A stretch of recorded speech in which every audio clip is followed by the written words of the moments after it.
Last up today, quarterback DJ Uiagalelei. Y'all fire away with questions. All right. Brand inspector says that you throw bullets. Oh, How fast of a throw, if you've ever been clocked? football wise? Yeah. I've never been clocked football wise, only baseball. But I mean, sometimes I guess I can throw the ball pretty fast, but I don't know. I haven't really been clocked with football wise, only baseball. Baseball 96 or something like that. Yeah, like 95, 96, sir. What do you think of football would be? I don't know. I've only seen like one video of someone getting clocked. I think what was that, David Carr and Patrick Mahomes throwing on the NFL Network. I think that's the only time. I think Pat hit like 62, something like that. I think that's insanely fast for football. So I don't know. I think somewhere. I don't know. I couldn't guess. I don't know. It's tough. I wouldn't even guess. TJ, you guys talk about winning the middle eight, the last part before the halftime and the first part after. Why is that the best time to kind of take control of a game? Shoot, I think that's where a lot of momentum is starting, especially going in like the last 4 minutes of the second quarter, going into halftime. I feel like that's where a lot of momentum leads you into starting off the half. Like in the first 4 minutes of the third quarter, I feel like you have a successful last 4 minutes of that second quarter. You have the momentum in the locker room, and that momentum carries on over into the first 4 minutes of the third quarter. I feel like that's what we've been doing. Even if you're not in the true 2 minutes, you guys like to go faster at the end. Yeah, yes, sir. How much does that play into it? Just getting in a rhythm, going fast. Yeah, no, just going fast. I feel like guys just aren't thinking; they're just playing fast, reacting. So it's a lot more reaction. You're playing fast. You don't have as much time to think. You just lean on the work and the preparation you put in. You're just out there just playing fast, reacting and stuff. Is there a big difference in the locker room? Have you noticed that? Like if you guys score before the halftime, and what the locker room's like itself? Is it different feel? Yeah, I guess so. I mean, shoot, obviously when you score, everyone's happy coming in the locker room, especially you have like a nice 2-minute drive or like 4-minute drive, a successful drive, even if it's you have 4 minutes left, but just going into halftime after you score, definitely a momentum builder coming in and out of halftime. TJ, how much does it improve your quality of life on a football field to have a group of tight ends that you feel comfortable throwing to? This makes my job a lot easier. We have a tight end room super deep with the tight ends that we have, and a lot of those guys, they can all run routes, they can all block, and it makes my life easier to be able to throw to a big guy like a tight end, 6'5", 6'6" guy, just go up there and jump and go grab the ball against anybody. So it makes my life a lot easier. Can you talk about the response you had after that interception, being able to just kind of shake it off? And Streeter said you're unfazed and stuff like that, and you're able to go on and still have a really good game. Can you just talk about your confidence level despite something like that happening? Yeah, I think just next play mentality. Coach Sweeney talks about it a lot. Be able to, you throw a pick, definitely play. I wish I had back. Wish I would have threw it away. Done something different. But I mean, you can't change it. You just got to be able to keep responding. And the biggest thing Coach Streeter always says is that adversity is going to hit. No matter whatever game we play, each and every game there's going to be some type of adversity you got to face. So the biggest thing he wants us to do is be able to respond to that adversity. So that's the biggest thing he preaches. Are you better at that this year? I feel like, yeah, definitely. I feel like I definitely am better at that. Just responding to adversity. I feel like I went through a lot last year and be able to like just go through it last year and be able to have a different response this year.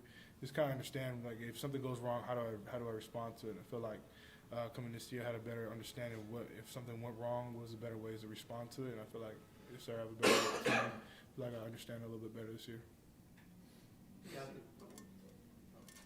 you think part of that response is you try to do more, like you're trying to do too much, get outside of yourself after you have a mistake? I mean, after a mistake, yeah, you don't want to do too much. You don't want to press. I think the biggest thing, you just don't press. Like, interceptions are part of football. It's going to happen. I mean, obviously, as a quarterback, you don't want to turn the ball over, fumbles, interceptions, or anything like that. But the reality is you're eventually going to throw one. I mean, obviously, you don't want to throw one, but it's going to happen. So the biggest thing is just the way you're going to respond to it. Like, hey, you throw a pick, or you're going to come out and throw another one, or you're going to come back and throw a perfect ball, throw a strike, and just keep throwing and just act like it doesn't happen. So that's the biggest thing. BC did a lot of showing one thing, then doing a little post-snap adjustment, getting kind of pressure. You saw the 3-5 of NC State the week before that. Wake did some different things. What's this like for you right now? It seems like something a little bit new or different every week. For you, do you like that challenge of seeing this type of stuff? Yeah, no, I think it's nice. I think it's testament to how good the ACC is and how good the defensive coordinators are in ACC. I feel like everyone has their own type of flavor, own type of style, and a lot of guys do their own different things. So each and every week, it's been nice to be able to see different things, and I feel like it's keeping ourselves as an offense fresh, helping us be able to stay on our P's and Q's and just be able to go through our reads and be able to understand what each and every defense is trying to do to us from the start of the game and what they're trying to do during the game, understand what our different changes are supposed to be at. So it's been nice. Nobody got to play down there 2 years ago. Are you looking forward to going down to Florida State? Yeah. The chop, Yeah, no. everything that goes along with it in Yeah. the night game? No, definitely. I'm excited. Florida State, I mean, the program itself, it's a historical program. They've had a lot of rich tradition down there. Very good team going into this week. And I've never got to play there, so it's going to be exciting. And I've only seen it on games. I've never been to a game in person. I've always heard it so loud, like you have the tomahawk chop and stuff like that. It's just crazy just to be able to see. I mean, I remember when Jameis Winston was there, seeing the different games, stuff like that, and just see how loud the atmosphere was. But it's definitely going to be exciting. I'm excited to play down there. Coach Schrader was talking about just you being so much more confident as a runner. Mm-hmm. Why do you think you're so much more confident, and I mean, how does that translate into being able to run the ball better? I guess? Yeah, I feel like one thing is 100% healthy. Feels good being healthy, be able to run, not have a knee brace on, knees feels 100% healthy.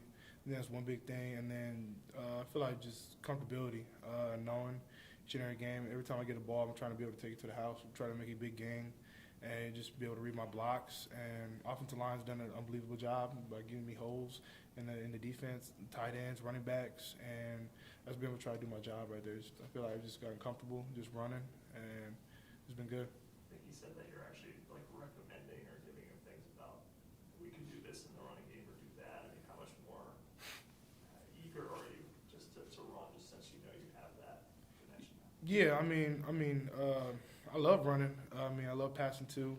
So I mean, it's whatever what the defense gives us. So I mean, whatever the defense gives us, that means I gotta run the ball as many times as I do, 30 times a game, or if I don't even have to run it. So it just depends. I mean, whatever the defense is giving me. But the quarterback run game's been working. So I mean, I like it. I mean, it's been good. It's been working out well. So hopefully, it continues to keep working. You said you wanted to take you to the house. I guess do you still kind of kick yourself that? Yeah.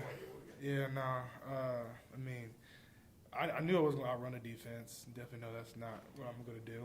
So, it's just reality. I know I wasn't going to outrun them, but I tried to cut back. I just ate it. Just fell on my face right there. It looked pretty bad. I watched the TV copy. It looked pretty bad. I wish it didn't look that bad, but yeah. But I just got to keep my feet underneath me. I guess you were like laying there flat on the ground for a second. Yeah. What was going through your head? I was just pretty pissed. I was pretty mad, pretty upset. I was pretty bad. I was like, damn, I had a chance there. If I just cut back, kept my feet underneath me, tried to do too much right there, but I was pretty upset. Yeah. DJ, what are your thoughts on Kobe Pace being out for a while? It's tough, man. It's a big back for us. Kobe Pace, he does a lot of things in the pass game and the run game. Extremely explosive back, but I know we have a lot of guys behind him with Ship, Kobe, Ship, Moff, and Dominique, Keith. There's a lot of good running backs still, so they'll be able to pick up for Kobe, but we just got to be able to rally around him and be able to encourage him. And he'll be back soon, hopefully, and just be able to make sure he's doing the right things. He tried to come back and it just wasn't going to work. Yeah, I don't totally understand what happened. I know he tried to come back, and I know he had a foot problem. It's tough, but I mean, Kobe's a worker, man. He's a hard worker. He's a great running back. I know eventually he'll be back out there soon. I can't wait. Any questions for DJ from Zoom? Hey DJ, this is Anna Adams with Clemson 24/7. Coach Streeter said earlier today there might have been a couple instances where you could hold it against Boston College. Do you know those particular instances, and do you feel like you err more on handing it off to the back, or do you feel like it varies from game to game in terms of that decision making? Yeah, I think there was definitely some pictures I could have pulled it. Like 1 or 2 pictures. Maybe I should have pulled on a zone read. And then for the main part, I mean, it's not like a certain game where I think about I'm going to pull it more this game. It's just basically what the DN gives us, especially on zone read, reading that DN. DN did a good job for Boston College making it tough. There's a couple pictures that I thought I could have pulled it or I could have gave it on some of the pulls and stuff like that. But it was the defense did a really good job. Defensive end did a really good job of playing it this week.